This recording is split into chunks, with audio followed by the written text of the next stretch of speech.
साल लगभग 2600 ईसा पूर्व, रात का तीसरा प्रहर। सिंधु घाटी के विशाल नगर मोहनजोदड़ो की गलियां असामान्य रूप से शांत थीं। पकी हुई ईंटों से बने मकानों के बीच बहती ठंडी हवा अपने साथ एक अनजाना भय लेकर चल रही थी। ये वही नगर था जिसे उस समय की सबसे उन्नत सभ्यताओं में गिना जाता था, जहां जल निकासी की अद्भुत व्यवस्था थी, जहां हर घर में कुएं थे और जहां जीवन अपने सबसे व्यवस्थित रूप में बहता था। लेकिन उस रात इस व्यवस्था के भीतर कुछ ऐसा जाग चुका था जिसे कोई समझ नहीं पा रहा था। आर्यव्रत, जो इस नगर का एक सतर्क और जिज्ञासु युवक था, अपने घर की छत पर खड़ा दूर तक फैले अंधेरे को देख रहा था और उसे ऐसा लग रहा था जैसे इस शहर की सांसें धीरे धीरे थम सी रही हों। दिनों से नगर में एक अजीब बेचैनी फैल रही थी। लोग बिना किसी कारण के बीमार पड़ने लगे थे। कुछ के शरीर पर रहस्यमयी निशान उभर आते थे और कुछ ऐसे ही अचानक लुप्त हो जाते थे जैसे उन्हें धरती निगल गई हो।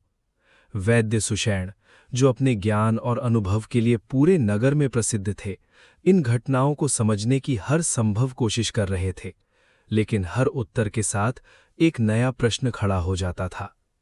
जड़ी बूटियां काम करना बंद कर चुकी थीं और बीमारियों का स्वरूप किसी ज्ञात रोग से मेल नहीं खा रहा था। नगर प्रमुख ने व्यवस्था बनाए रखने के लिए आदेश तो जारी किए, लेकिन उसके चेहरे पर भी एक छिपा हुआ भय साफ झलकने लगा था, जिसे वो जनता से छिपा नहीं पा रहा था। जैसे जैसे रातें गहराती गईं, वैसे वैसे ये भय और भी सघन होता चला गया। कई लोगों ने दावा किया कि उन्होंने अंधेरे में एक चलती हुई छाया देखी है, जो किसी इंसान जैसी थी, लेकिन फिर भी पूरी तरह इंसान नहीं थी। वो छाया बिना किसी आवाज के गलियों में घूमती और जिसके भी पास से गुजरती, उसके बाद वहां केवल सन्नाटा बचता। आर्यव्रत ने भी एक रात उस छाया को देखा था। उसकी आंखें धुंधली रोशनी में चमक रही थीं और उसका अस्तित्व जैसे हवा में घुलता हुआ प्रतीत हो रहा था। उस क्षण ने आर्यव्रत के भीतर एक गहरा डर पैदा कर दिया, लेकिन साथ ही एक दृढ़ निश्चय भी कि वो इस रहस्य का अंत तक पीछा करेगा। नगर के केंद्र में स्थित विशाल स्नानागार, जो कभी सभ्यता की समृद्धि और पवित्रता का प्रतीक था, अब वीरान पड़ने लगा था। लोग वहां जाने से कतराने लगे थे, क्योंकि ये अफवाह फैल चुकी थी कि वही इस अनजाने संकट का केंद्र है। कहा जाता था कि रात के समय उस जलाशय के पानी में हलचल होती है, जैसे कोई अदृश्य शक्ति उसमें जाग उठी हो। वैद्य सुषैण ने इस स्थान का निरीक्षण किया और उन्हें वहां कुछ ऐसे चिन्ह मिले जो पहले कभी नहीं देखे गए थे। दीवारों पर उकेरे गए अजीब प्रतीक, जो किसी प्राचीन चेतावनी जैसे प्रतीत होते थे। ये संकेत इस ओर इशारा कर रहे थे कि ये संकट अचानक नहीं आया था, बल्कि ये किसी बहुत पुराने रहस्य का परिणाम था, जिसे समय ने अब उजागर कर दिया था। धीरे धीरे नगर में अराजकता फैलने लगी। लोग अपने घर छोड़कर भागने लगे, लेकिन बाहर भी कोई सुरक्षित स्थान नहीं था। सिंधु नदी का जल स्तर अचानक बदलने लगा था। कभी वो असामान्य रूप से बढ़ जाता, तो कभी रहस्यमयी तरीके से घट जाता। ऐसा लगने लगा था जैसे प्रकृति स्वयं इस नगर के विरुद्ध हो गई हो। नगर प्रमुख ने अंतिम प्रयास के रूप में लोगों को एकजुट करने की कोशिश की, लेकिन डर ने हर संबंध को तोड़ दिया था। हर व्यक्ति केवल अपने अस्तित्व को बचाने की जद्दोजहद में लगा हुआ था। एक रात जब पूरा नगर लगभग खाली हो चुका था, आर्यव्रत ने वैद्य सुषैण के साथ मिलकर उस छाया का सामना करने का निर्णय लिया। वे दोनों स्नानागार की ओर बढ़े, जहां ये सब शुरू हुआ था। जैसे ही वे उस स्थान के निकट पहुंचे, हवा और भारी हो गई और चारों ओर एक अजीब सी गूंज फैल गई। पानी के भीतर से उठती हलचल अब स्पष्ट थी और अचानक वो छाया उनके सामने प्रकट हुई। उसका रूप अब और भी विकृत हो चुका था, जैसे वो केवल एक आकृति नहीं, बल्कि पूरे नगर के भय और विनाश का प्रतीक बन चुकी थी। उस क्षण में आर्यव्रत को ये एहसास हुआ कि ये केवल एक बीमारी या नाकृतिक आपदा नहीं थी, बल्कि ये किसी गहरे असंतुलन का परिणाम था। एक ऐसा असंतुलन जिसे इस सभ्यता ने स्वयं जन्म दिया था।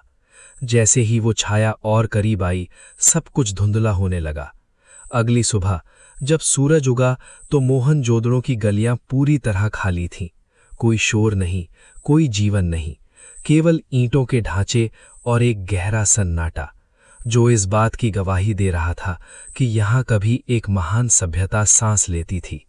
सदियां बीत गईं और ये नगर मिट्टी के नीचे दब गया, लेकिन आज भी जब पुरातत्वविद इन खंडहरों को खोदते हैं तो उन्हें कुछ ऐसे संकेत मिलते हैं जो इस रहस्य को पूरी तरह समाप्त नहीं होने देते।